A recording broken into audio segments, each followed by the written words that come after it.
Hey, Skylar here with your news digest for July 2nd. Some honest talk from Zuckerberg about AI agents, a chip race heating up between the AI labs, and a sandwich shop that somehow managed to mention AI in its IPO filing. Let's get into it. Mark Zuckerberg told staff at an internal town hall that AI agent development isn't moving as fast as executives had hoped. He said the pace hasn't accelerated in the way they'd expected, and replacing people with AI isn't proving as easy as the hype suggested.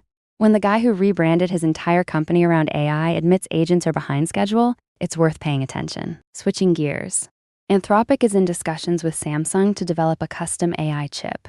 This comes about a week after OpenAI announced its own chip partnership with Broadcom. Every major AI lab is now trying to reduce their dependence on NVIDIA. The custom chip race is no longer theoretical. It's happening, and Samsung wants a seat at the table. Next up, Meta quietly launched Pocket, an experimental gaming app built entirely with vibe coding. Users generate and share interactive minigames using text prompts. This is a big tech company shipping a consumer product built with AI-assisted development, not just demoing it. Vibe coding just graduated from Twitter threads to the App Store. On the enterprise side, Microsoft announced a new business called Microsoft Frontier Company.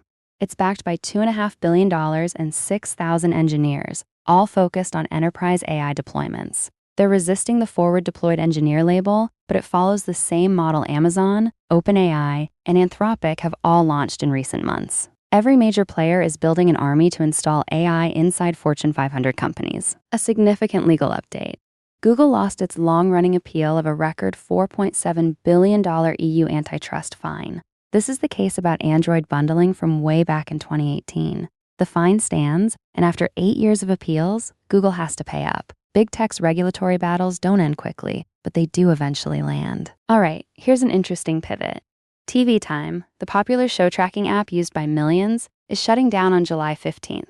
The parent company Whip Media is killing the consumer app to focus entirely on enterprise AI products. A beloved consumer app sacrificed at the altar of enterprise AI. It's a pattern we're seeing more often. And finally, the AI hype has officially jumped the shark. Jersey Mike's, the submarine sandwich chain, filed for an IPO and somehow managed to mention AI in their prospectus. A sandwich shop. When even the people making your turkey sub feel the need to talk about artificial intelligence, the hype cycle may have reached its natural limit. 3 things to try. Watch Meta's Pocket app. A vibe-coded game generator from a major tech company is a great benchmark for what AI-assisted development can actually ship. Track the custom chip race. Anthropic with Samsung, OpenAI with Broadcom. The silicon layer underneath AI is reorganizing fast. And pay attention to the Microsoft Frontier model. Every major cloud provider is building deployment armies, which changes the equation for how enterprises adopt AI. That's your digest. Full details and links are on the site. Catch you next time. Bye.